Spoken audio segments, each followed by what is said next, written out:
ಸದನದ ಸಮರ ಎಕ್ಸಾಕ್ಟ್ಲಿ ಇವತ್ತಿನಿಂದ ವಿಧಾನಮಂಡಲ ಚಳಿಗಾಲದ ಅಧಿವೇಶನ ಪ್ರಾರಂಭ ಆಗ್ತಾ ಇದೆ. 10 ದಿನಗಳ ಸದನ ಕದನದಲ್ಲಿ ಕೋಲಾಹಲ ಆಗೋದು ಫಿಕ್ಸ್. ಆಡಳಿತ ಪಕ್ಷದ ವಿರುದ್ಧ ಮುಗಿ ಬೀಳಬೇಕು ಅಂತ ವಿಪಕ್ಷ ಕೂಡ ಸರ್ವಸನ್ನದ್ಧವಾಗ್ಬಿಟ್ಟಿದೆ. ವಕ್ಫ್ ಭೂ ಕಬಳಿಕೆ, ಮೂಡಾ ಹಗರಣದ ಬಗ್ಗೆ ಸಮರಕ್ಕೆ ವಿಪಕ್ಷ ಸಜ್ಜಾಗಿದೆ. ಮತ್ತೊಂದು ಕಡೆ ಚಳಿಗಾಲದ ಅಧಿವೇಶನಕ್ಕೆ ಪ್ರತಿಭಟನೆಯ ಬಿಸಿ ಕೂಡ ತಟ್ಟಲಿದೆ. ಬೆಳಗಾವಿಯಲ್ಲಿ 11 ಸಂಘಟನೆಗಳು ಸಿದ್ಧವಾಗಿದೆ ಪ್ರತಿಭಟನೆ ನಡೆಸೋದಕ್ಕೆ. ವಿವಿಧ ಬೇಡಿಕೆಗಳನ್ನ ಇಟ್ಕೊಂಡು ಇವತ್ತು ಹೋರಾಟ ಆಗುತ್ತೆ. ಸಹಜವಾಗಿ ಸುವರ್ಣಸೌಧದಲ್ಲಿ ಈ ಅಧಿವೇಶನ ಆದಾಗೆಲ್ಲ ಒಳಗಡೆ, ಸದನದ ಒಳಗಡೆ ಈ ಹೋರಾಟಗಳು ವಿಪಕ್ಷಗಳಿಂದ ಆಗ್ತಾ ಇದ್ರೆ ಹೊರಗಡೆ ಬೇರೆ ಬೇರೆ ಸಂಘಟನೆಯವರು ಬೇರೆ ಬೇರೆ ಬೇಡಿಕೆಗಳನ್ನ ಇಟ್ಕೊಂಡು ಹೋರಾಟ ಮಾಡೋದು ಸರ್ವೇ ಸಾಮಾನ್ಯ. ಬಟ್ ಅದೆಲ್ಲವನ್ನ ತಡೆಯೋ ನಿಟ್ಟಿನಲ್ಲಿ ಕಾಕಿ ಕೂಡ ಸಿದ್ಧವಾಗಿದೆ. ವಿಪಕ್ಷಾಸ್ತ್ರ ಇಟ್ಕೊಂಡಿದೆ. ಬಟ್ ವಿಪಕ್ಷದಲ್ಲೇ ಎಲ್ಲವೂ ಸರಿ ಇಲ್ಲ ಅನ್ನೋದು ಆಡಳಿತ ಪಕ್ಷಕ್ಕಿರುವಂತಹ ಪ್ರಮುಖ ಅಸ್ತ್ರ.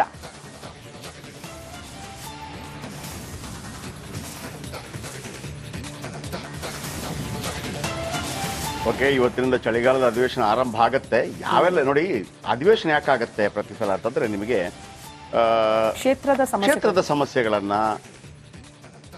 ಸರ್ಕಾರದ ಮುಂದಿಟ್ಟು ನೋಡಿ, ನಮಗೆ ಹಿಂಗೆ ಆಗಿದೆ, ನಮಗೆ ಇಲ್ಲಿ ಪ್ರಾಬ್ಲಮ್ ಆಗ್ತಾ ಇದೆ, ಬೆಳೆ ಹಾನಿ ಆಗಿದೆ, ಮತ್ತೊಂದಾಗಿದೆ, ಇದಕ್ಕೇನಾದ್ರೂ ಕೊಡಿ ಪರಿಹಾರ.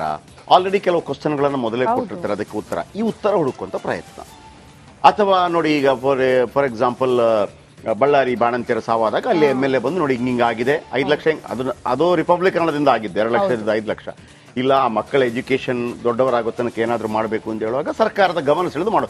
ಇವು ಏನಿರುತ್ತೆ ಗೊತ್ತಾ, ಈಗ ಹೇಳ್ತೀನಿ, ಒಂದು ಮೂಡಾದ್ ಬರುತ್ತೆ, ಆಮೇಲೆ ಬಹಳ ಮುಖ್ಯವಾಗಿ ವಕ್ಫ್ದು ಬರುತ್ತೆ, ಆಮೇಲೆ ಅಲ್ಲೆಲ್ಲ ರಾಜಕೀಯ ಲಾಭಗಳಿರುತ್ತೆ ಅಷ್ಟೇ, ಬೇರೆ ಏನಿಲ್ಲ. ವಕ್ಫ್ದು ಬಿಜೆಪಿ ಎತ್ತಿದಾಗ ಕಾಂಗ್ರೆಸ್ ಏನ್ ಹೇಳುತ್ತೆ, ನಿಮ್ಮ ಟೈಮಲ್ಲಿ ಎಷ್ಟು ನೋಟಿಸ್ ಕೊಟ್ಟಿದ್ದೀರಿ ನಾನು ಹೇಳ, ಅವರು ನಾನಲ್ಲ ನೀನಲ್ಲ ಅಲ್ಲಿ ಮುಗಿದೋಯ್ತಾ, ಮುಗೀತು.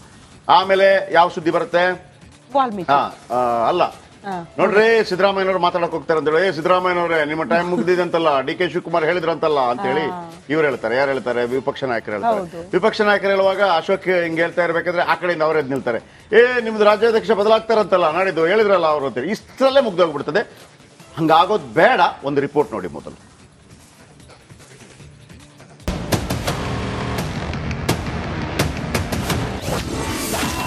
ಚಳಿಗಾಲದಲ್ಲಿ ಬಿಸಿ ಹೆಚ್ಚಿಸುತ್ತಾ ಅಧಿವೇಶನ, ಕಾಂಗ್ರೆಸ್ ಕಟ್ಟಿಹಾಕಲು ದೋಸ್ತಿಗಳ ಕಸರತ್ತು.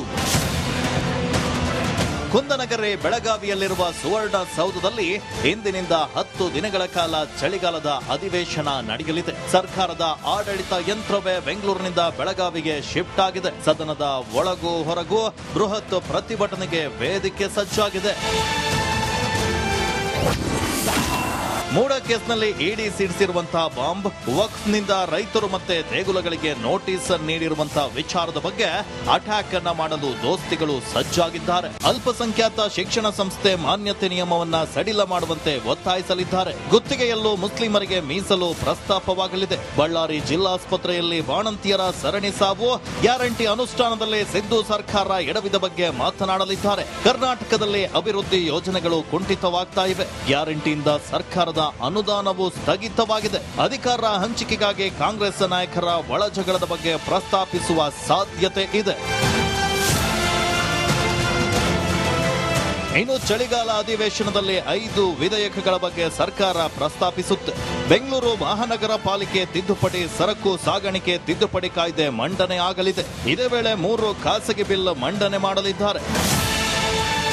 ಬೆಳಗಾವಿ ಅಧಿವೇಶನದಲ್ಲಿ ಈ ಬಾರಿಯಾದರೂ ಉತ್ತರ ಕರ್ನಾಟಕದ ಸಮಸ್ಯೆ ಹಾಗೆ ಅಭಿವೃದ್ಧಿ ಬಗ್ಗೆ ಚರ್ಚೆ ಆಗುತ್ತಾ ಅಥವಾ ಹೈಡ್ರಾಮಾಗಳಲ್ಲೇ ಕಲಾಪ ಕೊನೆಯಾಗುತ್ತಾ ಕಾದ್ ನೋಡಬೇಕಿದೆ. Bureau report, Republic Kannada.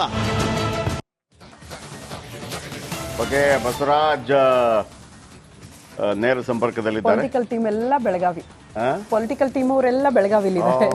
ನಮ್ಮ ಉತ್ತರ ಕರ್ನಾಟಕದಲ್ಲಿ ಮಿಂಚೋದೀಗ. ಹೌದು, ಫುಲ್ ಪೌಡರ್ ಹಾಕೊಂಡು ರೆಡಿ ಆಗಿದ್ದಾರೆ ನೋಡಿ. ಬಸವರಾಜ್, ಈಗ ನಿಮ್ಗೆ ಅನ್ಸತ್ತಾ ಇವತ್ತು ನಿಜವಾಗಿ ರಾಜ್ಯದ ಬೇರೆ ಬೇರೆ ಗಂಭೀರ ಸಮಸ್ಯೆಗಳ ಬಗ್ಗೆ ಚರ್ಚೆ ಆಗತ್ತೆ ಅಂತ ಆಗತ್ತಾ, ಅಥವಾ 2 ಪಾಯಿಂಟ್ ಆಗತ್ತಾ? ಜನವರಿಯಲ್ಲಿ ವಿಜೇಂದ್ರನ್ ನಿಲ್ಲಿಸ್ತಾರಂತೆ ಮತ್ತು ಒಪ್ಪಂದ ಆಗಿದೆಯಂತೆ, ಮುಖ್ಯಮಂತ್ರಿ ಚೇಂಜ್ ಆಗ್ತಾರಂತೆ. ಯಾವ ವಿಷಯಗಳು ಸಬ್ಜೆಕ್ಟ್ ಆಗಬೇಕಾಗಿತ್ತು, ಚರ್ಚೆ ಆಗಬೇಕಾಗಿತ್ತು, ಯಾವ್ದು ಆದೀತು? ಖಂಡಿತ ಜಯಪ್ರಕಾಶ್, ನೀವು ಹೇಳ್ತಾ ಇರೋ ಹಾಗೆ ಜನರ ಸಾಮಾನ್ಯ ಸಮಸ್ಯೆಗಳು ಆಗಬೇಕಾಗಿತ್ತು. ಆದ್ರೆ ರಾಜಕೀಯ ಸಾಕಷ್ಟು ಚರ್ಚೆ ಆಗ್ತಾ ಇರೋದ್ರಿಂದ ಎರಡೂ ಪಕ್ಷದಲ್ಲಿ ಆಗ್ತಾ ಇದಾವೆ. ಒಂದು ಸಿಎಂ ಬದಲಾವಣೆ ಚರ್ಚೆ ನಡೀತಾ ಇದೆ, ಇನ್ನೊಂದು ವಿಪಕ್ಷ ನಾಯಕರು ಮತ್ತು ರಾಜ್ಯಾಧ್ಯಕ್ಷರ ಬದಲಾವಣೆ ಚರ್ಚೆ ಕೂಡ ನಡೀತಾ ಇರೋದ್ರಿಂದ ಸಹಜವಾಗಿ ಎರಡೂ ಕಡೆ ಪರಸ್ಪರ ಕಿರ್ಚಾಟ ಅರ್ಚಾಟನೆ ಆಗುವಂತ ಸಾಧ್ಯತೆಗಳು ಇದಾವೆ. ಯಾಕಂದ್ರೆ ಬೆಳಗಾವಿಯ ಸುವರ್ಣಸೌಧದಲ್ಲಿ ಅಧಿವೇಶನ ಅಂದಾಗ ಉತ್ತರ ಕರ್ನಾಟಕದ ಸಮಸ್ಯೆಗಳು ಪ್ರಮುಖವಾಗಿ ರಾಜ್ಯದಲ್ಲಿ ಕಾಡ್ತಕ್ಕಂಥ ಸಮಸ್ಯೆಗಳ ಬಗ್ಗೆ ಧ್ವನಿ ಎತ್ತಾರೆ ಅನ್ನುವಂಥದ್ದು ಇಲ್ಲಿ ಚರ್ಚೆ ಆಗ್ತಕ್ಕಂಥದ್ದು. ಸದ್ಯಕ್ಕೆ ಒಂದಷ್ಟು ವಿಚಾರಗಳಂತೂ ಇದ್ದಾವೆ. ಬಾಣಂತಿಯರ ಸಾವನ್ನ ರಿಪಬ್ಲಿಕ್ ಕಾರ್ಡ್ ಹೇಗೆ ಫಾಲೋ ಅಪ್ ಮಾಡ್ತೋ ಅದಕ್ಕೆ ನ್ಯಾಯ ಕೊಡಿಸುವಂತ ಕೆಲಸಗಳು ಆಯ್ತು, ಅದು ವಿಚಾರ ಫಸ್ಟ್ ಚರ್ಚೆಗೆ ಬರುವಂತ ಸಾಧ್ಯತೆಗಳಿದಾವೆ. ಅದಕ್ಕೆ ಕೂಡ ಅಸ್ತ್ರಗಳಿಗೆ ಪ್ರತ್ಯಸ್ತ್ರಗಳನ್ನ ಸರ್ಕಾರದಿಂದ ಕೂಡ ಇಟ್ಕೊಳ್ಳುವಂತ ಕೆಲಸಗಳು ಆಗ್ತಾ ಇದಾವೆ. ಇದರ ಜೊತೆಗೆ ವಕ್ಫ್ ವಿಚಾರ ಕೂಡ ಪ್ರಮುಖವಾಗಿ ಈ ಸುವರ್ಣಸೌಧದಲ್ಲಿ ಚರ್ಚೆ ಆಗುವಂತ ಸಾಧ್ಯತೆಗಳಿದೆ. ಎರಡೂ ಸದನಗಳಲ್ಲೂ ಕೂಡ ವಿರೋಧ ಪಕ್ಷಗಳು ಈಗಾಗಲೇ ಸಿದ್ಧತೆಯನ್ನ ಮಾಡಿಸ್ಕೊಂಡಿದ್ದಾವೆ. ಅದಕ್ಕೂ ಕೂಡ ಸರ್ಕಾರದಿಂದ ಕೌಂಟರ್ ಕೊಡೋಕೆ ಹಳೆಯ ಪ್ರಕರಣಗಳನ್ನ ನೋಟಿಸ್ ಕೊಟ್ಟಂತ ಪ್ರಕರಣಗಳನ್ನ ಅಸ್ತ್ರವಾಗಿ ಕಾಂಗ್ರೆಸ್ ಇಟ್ಕೊಂಡಂತೆ ಕಾಣಿಸ್ತಾ ಇದೆ. ಇದರ ಜೊತೆಗೆ ಇಲ್ಲಿ ಪ್ರತಿಭಟನೆ ವಿಷಯ ಕೂಡ ಸಾಕಷ್ಟು ತಟ್ಟುವಂತೆ ಕಾಣಿಸ್ತಾ ಇದೆ. ಈಗಾಗಲೇ 11 ಸಂಘಟನೆಗಳು ಪ್ರತಿಭಟನೆ ಕರೆ ಕೊಟ್ಟಿದ್ದಾವೆ. ಅದರಲ್ಲೂ ಪಂಚಮಸಾಲಿ ಏನಿದೆ ಕಳೆದ ಬಾರಿಯೇ ಆಗ್ಬೇಕಾಗಿತ್ತು ಬೊಮ್ಮಾಯಿ ಅವರ ಸರ್ಕಾರದಲ್ಲಿ, ಅದು 2D 2C ಅನ್ನು ಮಾಡೋದ್ರಿಂದ ಗೊಂದಲ ಆಗಿರ್ತಕ್ಕಂಥದ್ದು. ಅದು ಭರವಸೆ ಈಡೇರಿಸಬೇಕನ್ನುವಂತ ಒಂದಷ್ಟು ಮುತ್ತಿಗೆ ಹಾಕುವಂತ ಕೆಲಸವನ್ನ ಪಂಚಮಸಾಲಿ ಸಮುದಾಯ ಮಾಡ್ತಾ ಇದ್ದೇವೆ. ಈ ಪ್ರತಿಭಟನೆಗಳ ಭರಾಟೆಯ ಮಧ್ಯೆ ಅಧಿವೇಶನ ಉತ್ತರ ಕರ್ನಾಟಕ ಭಾಗದ ಸಮಸ್ಯೆಗಳ ಚರ್ಚೆ ಬಗ್ಗೆ, ಯಾಕಂದ್ರೆ ಈಗಾಗಲೇ 11 ಅಧಿವೇಶನಗಳು ಸುವರ್ಣಸೌಧದಲ್ಲಿ ನಡೆದಿದ್ರು ಕೂಡ ಯಾವುದೇ ಇಲ್ಲಿವರೆಗೂ ಕೂಡ ಸಮಸ್ಯೆಗಳಿಗೆ ಪರಿಹಾರ ಸಿಕ್ಕಿಲ್ಲ ಅನ್ನುವಂತ ಅಸಮಾಧಾನ ಸಹಜವಾಗಿ. ಥ್ಯಾಂಕ್ ಯು ನಿಮ್ಮೆಲ್ಲ ಅಪ್ಡೇಟ್ಸ್ಗೆ.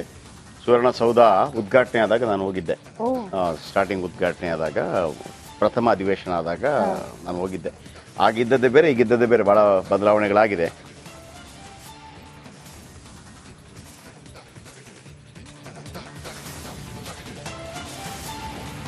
ಎಷ್ಟು ಸದನದ ಸಮರ ಎಕ್ಸಾಕ್ಟ್ಲಿ ಇವತ್ತಿನಿಂದ ವಿಧಾನಮಂಡಲ ಚಳಿಗಾಲದ ಅಧಿವೇಶನ ಪ್ರಾರಂಭ ಆಗ್ತಾ ಇದೆ. 10 ದಿನಗಳ ಸದನ ಕದನದಲ್ಲಿ ಕೋಲಾಹಲ ಆಗೋದು ಫಿಕ್ಸ್. ಆಡಳಿತ ಪಕ್ಷದ ವಿರುದ್ಧ ಮುಗಿ ಬೀಳಬೇಕು ಅಂತ ವಿಪಕ್ಷ ಕೂಡ ಸರ್ವಸನ್ನದ್ಧವಾಗ್ಬಿಟ್ಟಿದೆ. ವಕ್ಫ್ ಭೂ ಕಬಳಿಕೆ, ಮೂಡಾ ಹಗರಣದ ಬಗ್ಗೆ ಸಮರಕ್ಕೆ ವಿಪಕ್ಷ ಸಜ್ಜಾಗಿದೆ. ಮತ್ತೊಂದು ಕಡೆ ಚಳಿಗಾಲದ ಅಧಿವೇಶನಕ್ಕೆ ಪ್ರತಿಭಟನೆಯ ಬಿಸಿ ಕೂಡ ತಟ್ಟಲಿದೆ. ಬೆಳಗಾವಿಯಲ್ಲಿ 11 ಸಂಘಟನೆಗಳು ಸಿದ್ಧವಾಗಿದೆ ಪ್ರತಿಭಟನೆ ನಡೆಸೋದಕ್ಕೆ. ವಿವಿಧ ಬೇಡಿಕೆಗಳನ್ನ ಇಟ್ಕೊಂಡು ಇವತ್ತು ಹೋರಾಟ ಆಗುತ್ತೆ. ಸಹಜವಾಗಿ ಸುವರ್ಣಸೌಧದಲ್ಲಿ ಈ ಅಧಿವೇಶನ ಆದಾಗೆಲ್ಲ ಒಳಗಡೆ, ಸದನದ ಒಳಗಡೆ ಈ ಹೋರಾಟಗಳು ವಿಪಕ್ಷಗಳಿಂದ ಆಗ್ತಾ ಇದ್ರೆ ಹೊರಗಡೆ ಬೇರೆ ಬೇರೆ ಸಂಘಟನೆಯವರು ಬೇರೆ ಬೇರೆ ಬೇಡಿಕೆಗಳನ್ನ ಇಟ್ಕೊಂಡು ಹೋರಾಟ ಮಾಡೋದು ಸರ್ವೇ ಸಾಮಾನ್ಯ. ಬಟ್ ಅದೆಲ್ಲವನ್ನ ತಡೆಯೋ ನಿಟ್ಟಿನಲ್ಲಿ ಕಾಕಿ ಕೂಡ ಸಿದ್ಧವಾಗಿದೆ. ವಿಪಕ್ಷ ಅಸ್ತ್ರ ಇಟ್ಕೊಂಡಿದೆ, ಬಟ್ ವಿಪಕ್ಷದಲ್ಲೇ ಎಲ್ಲವೂ ಸರಿ ಇಲ್ಲ ಅನ್ನೋದು ಆಡಳಿತ ಪಕ್ಷಕ್ಕಿರುವಂತಹ ಪ್ರಮುಖ ಅಸ್ತ್ರ.